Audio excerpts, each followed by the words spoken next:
हिंदुस्तान और पाकिस्तान का कोई मुआवजा तो नहीं बनता। वो कह लें कि क्या पिद्दी का शोरबा। वैसे ही पाकिस्तान की जो मईशत है इस वक्त ज़बू हाली का शिकार है। तो दूसरी तरफ हिंदुस्तान की जो ऑटोमोटिव इंडस्ट्री है वो दिन ब दिन ऊपर की तरफ जा रही है। पाकिस्तान में जिस तरह से हर शुबा जवाल का शिकार है, डाउनफॉल का शिकार है। ले लें, पॉलिटिक्स ले लें, एक्टिविटीज ले लें, मुसलसल डाउनफॉल पे हमें जलील करने की कोशिश कर ख्याल कर लेते हैं। उनका तो इसमें कसूर नहीं होता। पॉलिसीज हैं पाकिस्तानी अवाम की तो नहीं, हुकूमतों की हैं, पाकिस्तानी इस्टेब्लिशमेंट की हैं, पाकिस्तान के जो एलीट क्लास है उनकी पॉलिसीज हैं।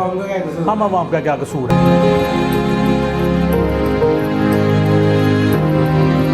अस्सलामुअलैकुम, welcome back to our channel Eden Garden Times. मैं हूं आपका होस्ट, आपका दोस्त इब्राहिम कश्मीरी, और मेरे साथ मौजूद है जनाब अदनान भट्ट। हाँ जी सर।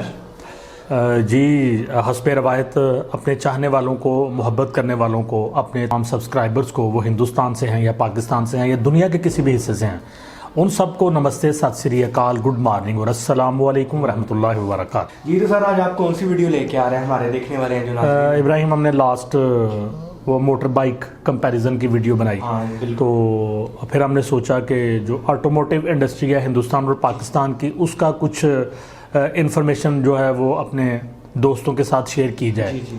तो ऑटोमोटिव इंडस्ट्री में कारें आती हैं, व्हीकल्स आते हैं, जी, जी। बड़ी गाड़ियाँ आती हैं, ट्रक्स आते हैं, लोडर्स आते हैं। तो हिंदुस्तान और पाकिस्तान का कोई मुआवजा तो नहीं बनता। वो कह लें कि क्या पिद्दी का शोरबा। तो कोई मुआवजा नहीं है। वैसे ही पाकिस्तान की जो मईशत है इस वक्त ज़बू हाली का शिकार है, डाउनफॉल का शिकार है। डूबी हुई है। तो और दूसरी तरफ हिंदुस्तान की जो ऑटोमोटिव इंडस्ट्री है वो दिन ब दिन ऊपर की तरफ जा रही है। उसकी एक एग्जांपल है कि 2022 में, यानी ये तो अभी अगला साल जो है ना उसका 5वां महीना स्टार्ट हो गया है, तो इसके पूरे स्टैटिस्टिक्स जो है ना वो हम इकट्ठे नहीं कर सके। 2022 के जो स्टैटिस्टिक्स हैं उसके मुताबिक हिंदुस्तान के अंदर जो थी ना वो तकरीबन 23 लाख से ऊपर गाड़ियाँ सेल की गई, 23 से 24 लाख के करीब। और आपको पता है पाकिस्तान के अंदर कितनी गाड़ियां सेल हुई इस दौरान? अगर वहाँ पे 23 लाख हुई हैं तो पाकिस्तान में भी 2,35,000। अगर इसको हम ये कहें कि जनाब वो बड़ा कंट्री है, तो कितना बड़ा कंट्री है? 5 गुना बड़ा है। हाँ, 5 होना तो है। तो फिर आपकी जो है ना 2, 5, 10, 11 से 12 हज़ार उसको बनानी चाहिए। तो वो 23-24 लाख 11 से 12 लाख तक उनको बनानी चाहिए हमारी आबादी की रेशो के मुताबिक। तो 23-24 लाख वो गाड़ियां अगर बना रहे हैं तो इसका मतलब है कि उनकी जो ऑटोमोटिव इंडस्ट्री है वो इंतहाई तेज़ी के स्ट्रांग हो रही है और ऊपर की तरफ जा रही है। तो कार मैन्युफैक्चरिंग के उनके 5 सेंट्रल हब्स हैं जहाँ पर लाखों की तादाद में जो कारें हैं वो बनती हैं, मैन्युफैक्चर होती हैं, फिर वो एक्सपोर्ट होती हैं आउट ऑफ कंट्री। और पाकिस्तान में जिस तरह से हर शुबा जवाल का शिकार है और डाउनफॉल का शिकार है, वो आप मईशत ले लें, वो आप पॉलिटिक्स ले लें, वो आप जो बाकी एक्टिविटीज़ ले लें, तमाम की तमाम पिछले 3-4 सालों से, स्पेशली पिछले 2 साल से मुसलसल डाउनफॉल हो रहा है। तो उसमें ऑटोमोटिव इंडस्ट्री जो है वो किस तरह से फल फूल सकती है, किस तरह से आगे जा सकती है, इससे रिलेटेड हमें एक वीडियो मिली कि पाकिस्तान के अंदर, हाँ जी, आपको पता है 1 साल के अंदर कारों की, ऑटोमोटिव इंडस्ट्री और जो मोटरसाइकिलों की कीमतें हैं कितनी बढ़ी हैं? कितनी है? 54% प्लस बेतहाशा महंगाई 1 साल के अंदर देखने में आई है और लोगों की पहुंच से बाहर हो गई हैं चीज़ें। तो ये एक वीडियो देखते हैं। मैंने वीडियो देखी, मुझे अच्छी लगी कि तो हिंदुस्तान से ही है। तो उसमें उन्होंने बताया कि किस तरह से पाकिस्तान के अंदर क्या क्या वजूहात है, हमें भी पता है, लेकिन हम कबूतर की तरह आंखें बंद करके ना, कि बिल्ली सामने आ गई है, हमने कबूतर की तरह आंखें बंद की हुई हैं।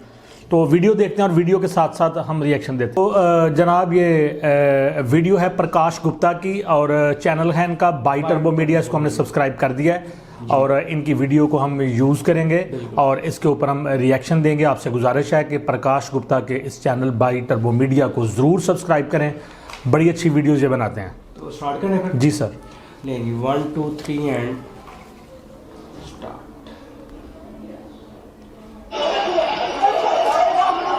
ये लोग किसी महंगी चीज के पीछे नहीं लड़ रहे हैं, बल्कि ये लोग तो सिर्फ आटे के पीछे लड़ाई कर रहे हैं। ओहो। क्योंकि पाकिस्तान में इस वक्त बहुत ही भयानक इकोनॉमिक क्राइसिस आए हुए हैं। हमारे लिए ये चीज बहुत ज्यादा बेसिक हो सकती है, लेकिन पाकिस्तान में ये इस वक्त एक लग्जरी है, क्योंकि कराची जैसे शहर के अंदर आटे के प्राइसेस 200 रुपए किलो तक पहुंच चुके हैं। अब कहने को तो पाकिस्तान में फिलहाल बुरे हालातों के चलते बहुत सारी चीजें हद से ज्यादा महंगी मिल रही हैं। बिल्कुल सही है। लेकिन क्या आप जानते हैं कि वो कौन सी चीजें हैं जो हमेशा से ही वहां पर महंगी है? जी हाँ, गाड़ियाँ। या अल्लाह, पाकिस्तान में तो मुसलमान मुझे पैदा करता, लेकिन करता इंडिया में पैदा। अब ये जनाब ऐसा क्यों बोल रहे हैं, ये आपको इस बात से क्लियर हो जाएगा कि पाकिस्तान में गाड़ियां इतनी ज्यादा महंगी हैं कि इस बात का अंदाजा आप इससे लगा लो कि टोयोटा कोरोना जो इंडिया के अंदर 16,46,000 से शुरू होती थी, वही गाड़ी वहां पर 61 लाख रुपए से शुरू होती है। और ये तो सिर्फ उसके एक्स फैक्ट्री प्राइसेस हैं। इस पर अभी FET टैक्स और ड्यूटीज और लगने वाली हैं, जिन पर अभी हम आगे बात करेंगे वीडियो के अंदर। एंड अगर आप मैन्युफैक्चरिंग प्राइसेस पर मैक्स टू मैक्स 50% तक भी टैक्स कंसीडर कर लो, तो भी इन गाड़ियों के प्राइसेस ऑलमोस्ट 10.5 लाख रुपए तक ही होने चाहिए एक्स फैक्ट्री के। और अगर आप करेंसी को भी एडजस्ट कर दे तो 1 INR 3.5 पाकिस्तानी रुपीस के अराउंड होता है, लेकिन फिर भी हमारे पड़ोसी इन गाड़ियों के लिए कहीं गुना ज्यादा पैसा दे रहे हैं। 36 तक होनी चाहिए, 61 तक है, 61 लाख। साथ ही साथ इतनी महंगी गाड़ियां होने के बावजूद भी इनके अंदर जो फीचर्स मिल रहे हैं ना, वो बिल्कुल ही बेसिक है। सही बात, बिल्कुल सही बात। आने वाली कोरोला थी, उसके बेस वेरिएंट में 4 एयरबैग्स मिल जाया करते थे, लेकिन पाकिस्तान में मिलने वाली टॉप मॉडल कोरोला के अंदर भी सिर्फ 2 ही एयरबैग्स मिलते हैं। और इस गाड़ी का ex factory price almost 80 lakh रुपए तक पहुंच जाता है। और चलो ये तो फिर भी मैं कोरोला की बात कर रहा था। सुजुकी ऑल्टो जो इंडिया के अंदर 3.5 लाख रुपए से शुरू होती है, उसकी कीमत पाकिस्तान में 21.5 लाख रुपए है। और यही वो वजह है जिसके चलते जब इंडिया में डेवलप हुई कार्स के बारे में पाकिस्तानी से पूछा जाता है, तो उनके जवाब कुछ ऐसे होते हैं। 13 लाख नहीं सर जी, 13 लाख कसम से हाँ, यहाँ पर लोगों का चौंकना लाजमी है, क्योंकि इंडिया की खुद की कंपनीज इतनी हाईली एडवांस्ड कार्स डेवलप करने में कामयाब हो पा रही हैं, और वो भी उन प्राइसेस पर दे पा रही हैं जो पाकिस्तानी प्राइसेस के सामने बहुत ही कम है। चलो पाकिस्तान में गाड़ियों के हालात तो खराब है ही, लेकिन बाइक्स की कंडीशन तो हद से ज्यादा बुरी है। और मैं ऐसा इसलिए बोल रहा हूँ क्योंकि पाकिस्तान में अभी भी इंडिया में 90s में मिलने वाली AX100 जैसी रेक्टेंगुलर लाइट वाली मोटरसाइकिल्स बिक रही हैं, जिनमें सिर्फ 70 सीसी का इंजन मिलता है। ये तो हम भी कलपते रहते हैं कि CD70 और 125 में कुछ चेंज लाएं, लेकिन चेंज नहीं ये लेके आए, धड़ाधड़ बेच रहे हैं, धड़ाधड़ बेच रहे हैं। तो क्या करें फिर हम क्या करें, हमें अफोर्ड ही नहीं होता। हमारे में तो प्रॉब्लम है ना। अब तो ये 70 और 125 भी प्रो से बाहर हो गए। सेगमेंट में एंटर करते हैं ना, इन मोटरसाइकिल के प्राइसेस 5 लाख रुपए तक पहुंच जाते हैं। जैसे कि सुजुकी GR150, जिसका प्राइस शुरू होता है 4,96,000 से पाकिस्तान के अंदर, और बेनेली 400 वहां पर 10,06,000 रुपए में मिलती है। तो क्यों है पाकिस्तान में इतनी परेशानी? आज हम इस वीडियो में जानेंगे कि कैसे पाकिस्तान की सरकार की खराब पॉलिसीज, जापानीज कंपनीज की मोनोपोली और कोई भी मैन्युफैक्चरिंग ना होने के कारण पाकिस्तान की ऑटो इंडस्ट्री बर्बाद हो गई है, और अब वहाँ के लोग चाहते हैं कि वो भी इंडिया में बनी गाड़ियाँ वहाँ पर चला पाए। अच्छा जी, 3 इश्यूज यहाँ तक जितनी हमने वीडियो देखी है। एक तो ये ख्वाहिश के काश के हम हिंदुस्तान में होते, तो हमारी तो ये भी ख्वाहिश है कि काश के हिंदुस्तान पे अभी भी जैसे पहले हमारी मुसलमानों की हुकूमत थी उसी तरह ही होती। वैसे हम ऐसी बातें करते नहीं हैं, लेकिन ऐसी बात का तो यही जवाब है, अपने अपने कंट्री के साथ मोहब्बत होती है। हिंदुस्तान में रहने वालों को हिंदुस्तान से मोहब्बत है, वो जैसा भी है, और पाकिस्तान में रहने वालों को पाकिस्तान से मोहब्बत है, वो जैसा भी है। जैसा भी है मेरा अपना तो है, ठीक है। यहाँ की खराबियाँ, यहाँ की अच्छाइयाँ जो हैं वो सारी की सारी उस कौम के साथ ही वाबस्ता होती हैं जो लोग वहाँ पे रह रहे होते हैं। एक बात तो ये है। दूसरी ये कि इन्होंने बिल्कुल सही 3 वजूहात बताई हैं कि इंस्टेबिलिटी हुकूमतों की, किसी भी हुकूमत का अपना टाइम पूरा ना करना, और उसके बाद जापानीज़ जो कंपनीज़ हैं उनकी मिनोपली, कि जो कंपनियां यहाँ पे हैं उन्होंने एक मिनोपली बनाई हुई है कि यहाँ पे किसी लोकल मैन्युफैक्चरर को आने ही नहीं देना। और फिर लोकल मैन्युफैक्चरिंग में पाकिस्तान की तनज़ली, पाकिस्तान का आगे ना बढ़ना और पाकिस्तान का बैकवर्ड होना, ये 3 वजूहात हैं। ये हमें यहाँ तक जो है ना वो समझ आई है। पाकिस्तान में गाड़ियां बनाने वाली निजी कंपनी ने अपना प्लांट 10 रोज के लिए मुकम्मल तौर पर बंद कर दिया है। अब कुछ शुरू करें उससे पहले हमें पाकिस्तान के अंदर गाड़ियों पर लगने वाले टैक्सेस को समझ लेना चाहिए, क्योंकि तभी पूरी की पूरी पिक्चर क्लियर हो पाएगी।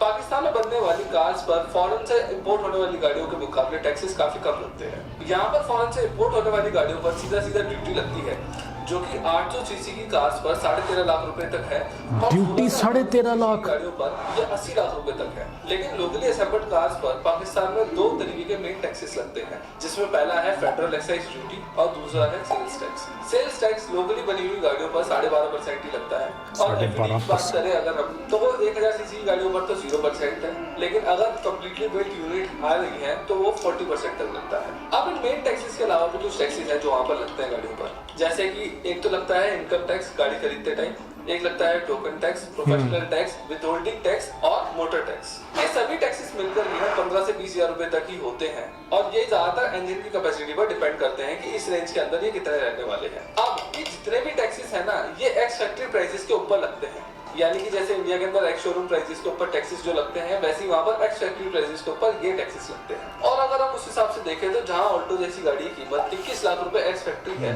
वहाँ पर ये टैक्सेस आटे में नमक की तरह दिखाई देते हैं। इन टैक्सेस से पाकिस्तान की बेसिक फिलॉसफी समझ में आती है और वो ये है कि फॉरेन इंपोर्टेड कार्स पर टैक्स लगाओ ताकि पाकिस्तान में कार मैन्युफैक्चरिंग ग्रो हो सके।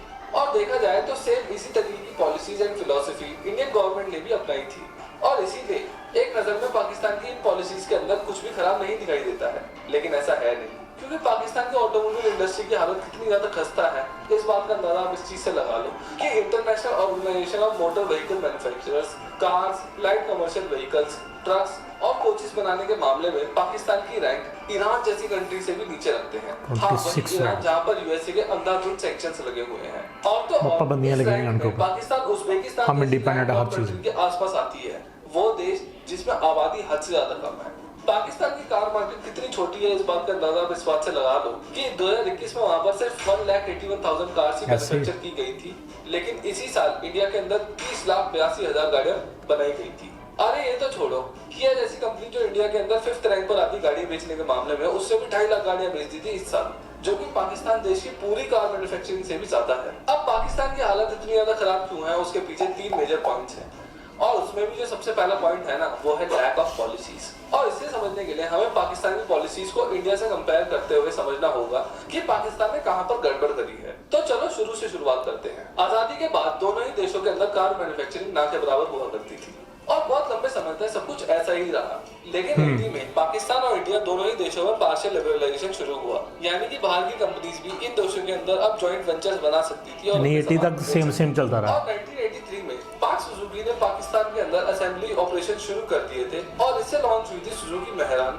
वो गाड़ी जिसे इंडिया में मारुति 800 बोला जाता था। मारुति सुजुकी का जॉइंट वेंचर स्थापित हुआ, लेकिन शुरुआत में यहाँ पर वो इंपोर्टेड गाड़ियां ही बेच रहे थे। लेकिन मारुति सुजुकी के अलावा 4 बड़े और जॉइंट वेंचर्स बनाए गए थे, जिसमें अगेन इंडियन और जापानीज कंपनी शामिल थी, जैसे कि Swaraj Mazda, DCM Toyota, Allwyn Nissan और आइशर मित्सुबिशी। अब इंडिया और पाकिस्तान में जॉइंट वेंचर की शुरुआत तो एक साथ हुई थी, लेकिन इंडियन ऑटो मार्केट इतनी बड़ी इसलिए हो पाई क्योंकि इंडियन गवर्नमेंट के पास इंडिजनाइजेशन का प्लान था, जो कि पाकिस्तान में मिसिंग था। चलिए मैं समझाता हूँ। 90s का दौर आ चुका था और इंडिया की मिनिस्ट्री ऑफ इंडस्ट्रीज ने 97 में पॉलिसीज इनिशिएटिव लिया और इसके अंदर ओपन लाइसेंस इशू किए गए, जिसमें कि आप इंडिया के अंदर असेंबलिंग कर सकते थे। बस शर्त एक थी कि पहली शिपमेंट आने के 3 साल के अंदर आपको 50% इंडिजनाइजेशन करना होगा और 5 साल के अंदर 70%। इसके अलावा मैन्युफैक्चरिंग को बढ़ावा देने के लिए साल दर साल ऑटो रिलेटेड इंपोर्ट्स पर टैरिफ भी कम किए गए, जैसे कि 1991 में ये थे 150%, 92 में ये हुए 110%, फिर उसके बाद ये हुए 85%, उसके अगले साल हुए 65% और फिर 95 में ये घटकर से 50% रह गए, यानी कि जो आप बाहर से पार्ट्स इंपोर्ट कर रहे थे गाड़ियों को बनाने के लिए, उन पर टैक्सेस कम करते चले गए लगातार। अब इन पॉलिसी से एक बात तो समझ में क्या पॉलिसी है यार, इंडिया का पूरा फोकस मैन्युफैक्चरिंग, यही रियलिटी है। जाहिर है उनकी इस वक्त जो इंडस्ट्री है ऊपर की तरफ जा रही है, जॉब्स क्रिएट हो सके और इंडिया तेजी से R&D के अंदर मजबूत हो सके। लेकिन पाकिस्तान में क्या हमने क्या किया? कुछ भी नहीं। हाँ, पाकिस्तान के अंदर ऐसी कोई भी पॉलिसीज नहीं बनाई जा रही थी जो कंपनीज को इंसेंटिवाइज करे ताकि वो मैन्युफैक्चरिंग यहाँ पर लोकली कर सके और उनकी R&D मजबूत हो पाए। पाकिस्तान में R&D पूरी तरीके से गायब होने के पीछे एक और रीजन है। रिसर्च एंड डेवलपमेंट में अंधा पैसा लगता है और इतना पैसा खुद से जमा कर पाना बहुत ही ज्यादा मुश्किल होता है और यहीं पर काम आता है फॉरेन डायरेक्ट इन्वेस्टमेंट, जहाँ फॉरेन इन्वेस्टर्स आपकी ग्रोइंग पोटेंशियल को देखकर आपको पैसा देते हैं। और इसीलिए जहाँ एक तरफ इंडिया में 2000s के अंदर FDI की तरफ ऊपर जा रहा था, यानी कि हमें ज्यादा से ज्यादा बेहतर इन्वेस्टमेंट्स मिल रही थी क्योंकि हमारे अंदर पोटेंशियल था, वहीं दूसरी तरफ पाकिस्तान के लिए मुश्किलें लगातार बढ़ती चली जा रही थी क्योंकि मनी लॉन्ड्रिंग और टेरर फंडिंग के लिए पाकिस्तान को 2008, 2012 और फिर 2018 में ग्रे लिस्ट कर दिया गया था, जिसने न सिर्फ इकोनॉमी बल्कि एफडीआई के कर्ज को भी जमीन पर ला पटका। अब क्योंकि पाकिस्तान इंडिया की तरह होम ग्रोन इंडस्ट्री ग्रो नहीं कर सका, तो पाकिस्तान की पॉलिसी जो प्रोटेक्शन के लिए अच्छी लग रही थी, उन्हीं से पाकिस्तान के अंदर मोनोपोली क्रिएट हो गई। फॉरेन प्लेयर्स पर एडिशनल टैक्सेस इंपोज करने से ज्यादातर प्लेयर्स कॉस्ट में कम्पीट नहीं कर पा रहे थे और इसीलिए सिर्फ 3 जापानीज प्लेयर्स ही बचे, यानी कि होंडा, टोयोटा और सुजुकी, जिन्होंने पाकिस्तान के अंदर पूरी की पूरी मोनोपोली बना कर रख दी। और मोनोपोली कितनी ज्यादा तगड़ी है इस बात का अंदाजा आप इससे लगा लो कि वहां पर जो लोकल असेंबल्ड गाड़ियां होती हैं उसके अंदर टोयोटा का मार्केट शेयर 35% था 2018 के अंदर, होंडा का था 27% और सुजुकी का था 28%। यानी जो लोकल मैन्युफैक्चरिंग है ना, उसमें भी इनका परसेंटेज है। 100% हो गया सिर्फ अपने जो इनके मैन्युफैक्चरिंग प्लांट है ना, वो तो हैं ही, वो तो 100% है। 28% और होंडा के पास जो लोकल मैन्युफैक्चरिंग करने वाली कंपनीज हैं, उनसे भी ये अपना परसेंटेज लेते हैं, शेयर लेते हैं, इनका शेयर मौजूद है। वहाँ पर फीचर्स इतने कम आते हैं क्योंकि 3 ही प्लेयर्स हैं, वो आपस में साठ-गांठ कर लेंगे और उनको जरूरत ही नहीं है लोगों को कुछ प्रोवाइड करने की, सिर्फ एक इंजन और एक मौका देती है, चल जाएगा। सही है। खैर, ये जितने हम नहीं कहते वो हमारी जो सुजुकी बुलाना के वो जनाब वो टीम की बनी हुई है, वेंचर्स के अंदर ऑपरेट करती है, ऐसे ही है। जहाँ पे ठुकती है वहीं पे जितने अफराद होते हैं सारे के सारे डेथ हो जाती है। और बस यहाँ पर असेंबल की जाती है।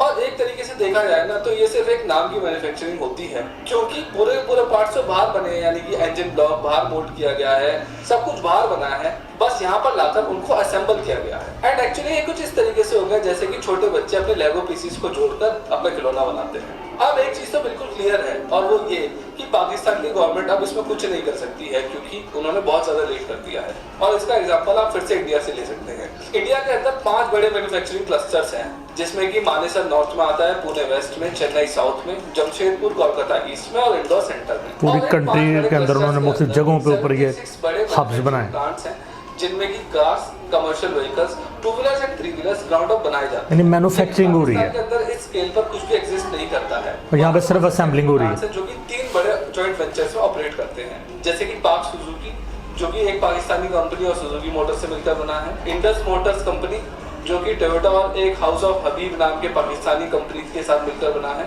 और होंडा एटलस जो कि अब एक पाकिस्तानी कंपनी के साथ होंडा का टाइप है। अब ये जो भी असेंबली वाला मॉडल है ना, इसमें सबसे बड़ा फ्लॉ है पाकिस्तान की गिरती हुई करेंसी, क्योंकि अगर इंडस्ट्रीज इतने ज्यादा हेवीली इंपोर्ट्स पर डिपेंड करेगी ना, तो डॉलर के मुकाबले गिरते हुए पाकिस्तानी रुपीस की वजह से कीमतों में उछाल आना लाजमी है। और इसीलिए लास्ट 2 इयर्स के अंदर हम ये देख रहे हैं कि पाकिस्तान में एवरेज कार के प्राइसेस 50% तक इंक्रीज हो गए हैं। 54% हमारे लिए सिर्फ एक हंसने का जरिया है, लेकिन पाकिस्तान के लिए उनकी दुखी रग है। और इसका सोल्यूशन तो मुझे नहीं पता, लेकिन इतना जरूर पता है कि ये बहुत ही ज्यादा आम बात हो चुकी है कि पाकिस्तान की जनता वीडियोस में आकर भारत में बनने वाली गाड़ियों की डिमांड करती हुई दिखाई देती है, क्योंकि भारत में बनने वाली गाड़ियां बहुत ही ज्यादा टेक्नोलॉजिकली एडवांस है और वहां पर मिलने वाली गाड़ियों के मुकाबले काफी ज्यादा कम पैसों में भी मिल जाती हैं। अब पाकिस्तान की हरकतों के चलते इंडिया तो अपनी गाड़ियां वहां बेचने से रहा, लेकिन आने वाले दिनों में ये जरूर होगा कि आप लोग चलाओगे फोर्ड और थार और वो देंगे वीडियोस पे रिएक्शन। अगर आपको ये मेरी वीडियो पसंद आई हो तो please consider subscribing this channel, क्योंकि आप में से सिर्फ 17% लोग ही ऐसे हैं जो इस चैनल को सब्सक्राइब करते हैं। इस वीडियो को लाइक करिए, शेयर करिए। हाँ जी मेरे भाई, आपने एनालिसिस बड़ा अच्छा दिया, लेकिन एंड पे हमें जलील करने की कोशिश कर दी। चलो यार, कुछ ही ख्याल कर लेते, तो ह्यूमैनिटी बेसिस पे थोड़ा सा। आवाम का तो इसमें कसूर नहीं होता। बिल्कुल। आवाम, ये जितनी पॉलिसीज़ हैं ये पाकिस्तानी आवाम की तो नहीं है, पाकिस्तानी हुकूमतों की हैं, पाकिस्तानी इस्टेब्लिशमेंट की हैं, पाकिस्तान के जो एलीट क्लास है उनकी पॉलिसीज़ हैं। हम आवाम का क्या कसूर है? ये रिएक्शन देने वाले क्या एस्टेब्लिशमेंट से हैं, रिएक्शन देने वाले क्या हुकूमतों से हैं, रिएक्शन देने वाले क्या कोई ब्यूरोक्रेसी से हैं? और ये रिएक्शन देने वाले बेचारे गरीब लोग हैं, गरीब आवाम हैं, आम लोग हैं।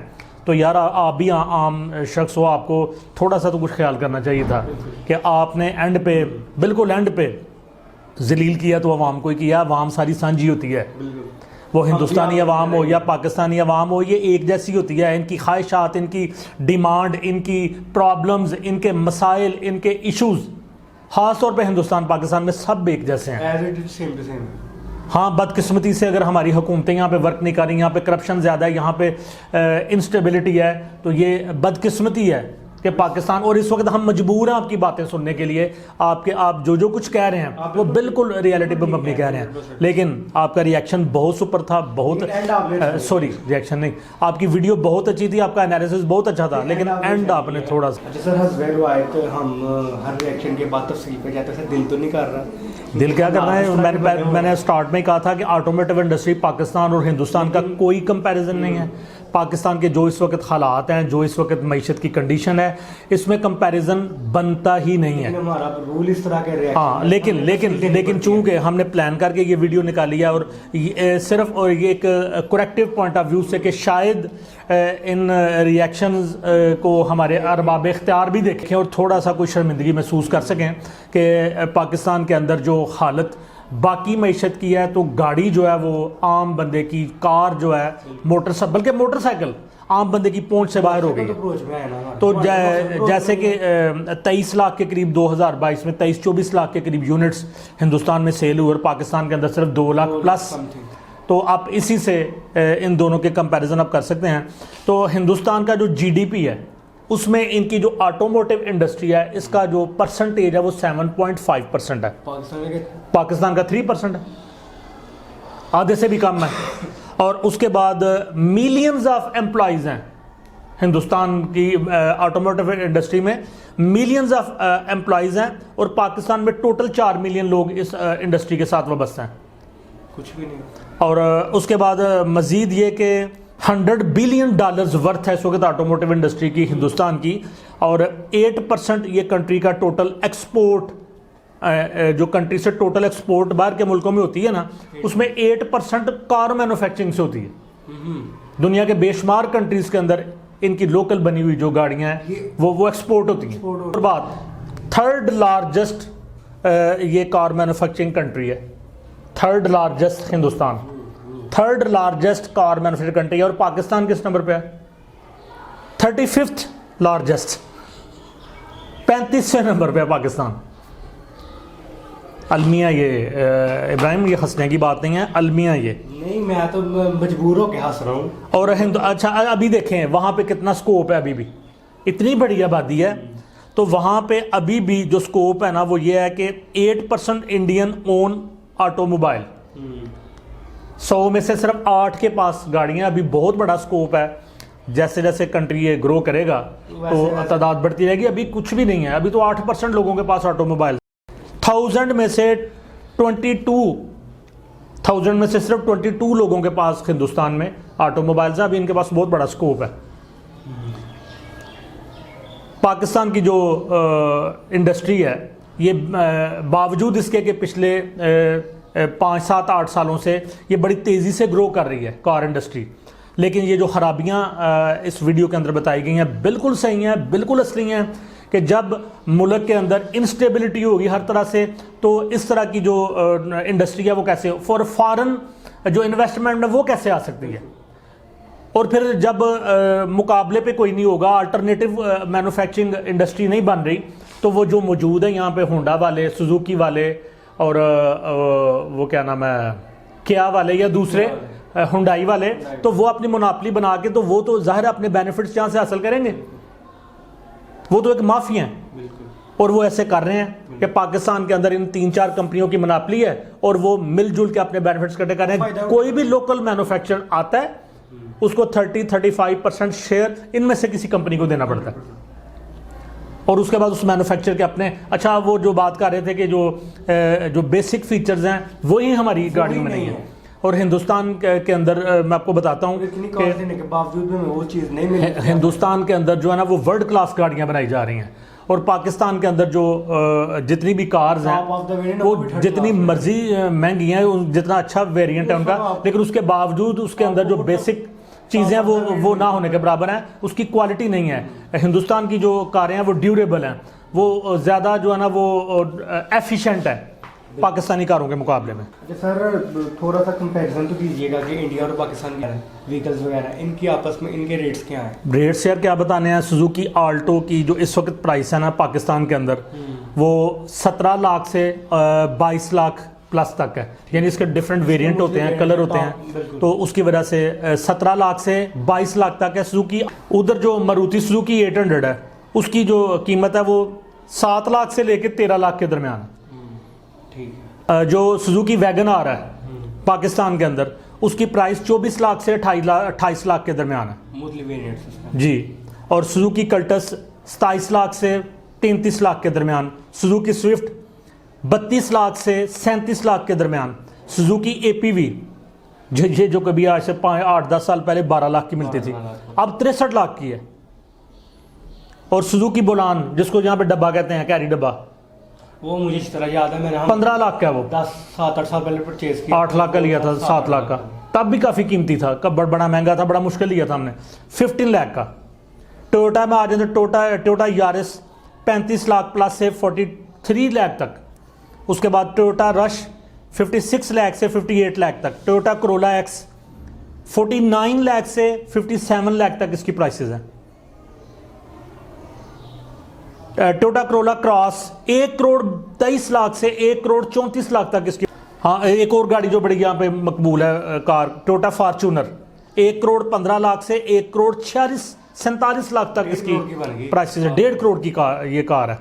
और Toyota Land Cruiser Prado 2 crore 80 lakh से 4 करोड़ 15 लाख तक इसकी प्राइसेस हैं। और एक हमारी सस्ती सी कार जो है ना, यूनाइटेड ब्रेवो, वो भी 16 लाख की है। ये सबसे लोएस्ट है। होंडा सिटी पाकिस्तान में 37,69,000 से 44,79,000 तक बिक रही है। और होंडा स्विक 63 लाख से 76 लाख तक। होंडा CR-V 1 करोड़ 7 लाख से। और होंडा एकॉर्ड 1 करोड़ 54,99,000 रुपए की पाकिस्तानी मार्केट में सेल हो रही है। ये सेल भी हो रही है जी। नहीं, लोग लेते हैं नहीं, बहुत कम हो गए हैं, कौन लेता है। मार्केट डाउनफॉल का शिकार है। अच्छा, अब हिंदुस्तानी कीमतें देखें ज़रा। मारुति सुजुकी आपको बताया 7 लाख से 13 लाख तक। मारुति सुजुकी ब्रीजा 8 लाख से 14 लाख तक। सुजुकी स्विफ्ट 6 लाख से 9 लाख तक। और सुजुकी बलिनो 6.6 लाख से 9.8 लाख। सुजुकी डिज़ायर 6.5 लाख से 9.3 लाख, यानी 10 लाख से ऊपर कोई इनकी गाड़ी नहीं जा रही। सुजुकी वैगन आर हमारी कितने कीमत थी? 35, वो पता नहीं 60 के करीब थी। इनकी 6 लाख से लेके 7 लाख तक। सुजुकी आल्टो 3.5 लाख से 5.13 लाख तक। और सुजुकी कार्गो, वो जो डब्बा है, 5 लाख से 6 लाख तक। और इनकी अपनी बनाई हुई कुछ गाड़ियां अपनी मैन्युफैक्चर की हुई। टाटा नेक्सान 7.8 से 14.5 लाख तक। टाटा पंच 6 लाख से 9.5 लाख। इस तरह से इनके काफ़ी सारे वेरिएंट है टाटा के अंदर। तो ये सिचुएशन हो गया।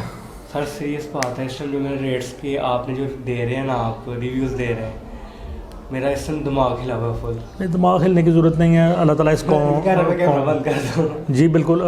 बदकिस्मती से पाकिस्तान के हालात इस तरह से हैं, और हम अल्लाह ताला से दुआ करते हैं कि अल्लाह ताला पाकिस्तान के हालात को बेहतर करे, और एक वक्त आए कि हम भी बराबरी की सतह पर किसी से बात कर सकें, और हम भी यहाँ पे बैठ के दूसरों की वीडियोस के ऊपर हम अपने रिव्यूज़ ना दें, हम इसके ऊपर अपने रिएक्शन ना दें, बल्कि हम यहाँ बैठ के अपनी जो बनाई हुई जो गाड़ियाँ मैन्युफैक्चर की हुई हैं उनके ऊपर हम अपने रिव्यूज़ दें। इंशाल्लाह एक वक्त आएगा कि पाकिस्तान इस गर्दाब से बाहर निकलेगा, और इसके लिए जो अरबाब इख्तियार हैं उनसे गुजारिश है कि वो पाकिस्तान के हालात को इस नहज पे लेके आएँ कि हम अपने हमसाया ममालिक के साथ बराबरी की सतह पे बात कर सकें। इस वक्त हमारी हालत ये हो चुकी है कि हम सर उठा के किसी के साथ बात भी नहीं कर सकते। बातें सुननी पड़ रही हैं, हमें बातें सुननी पड़ रही हैं, और वो बिल्कुल रियल है। तो मेरा ख्याल है कि यहीं पे आज की वीडियो को ख़त्म करते हैं। नेक्स्ट किसी अच्छी वीडियो के साथ दोबारा आपसे मुलाकात होगी। इब्राहिम कश्मीरी को, रदनान भट्ट को इजाज़त दीजिए। अल्लाह हाफ़िज़।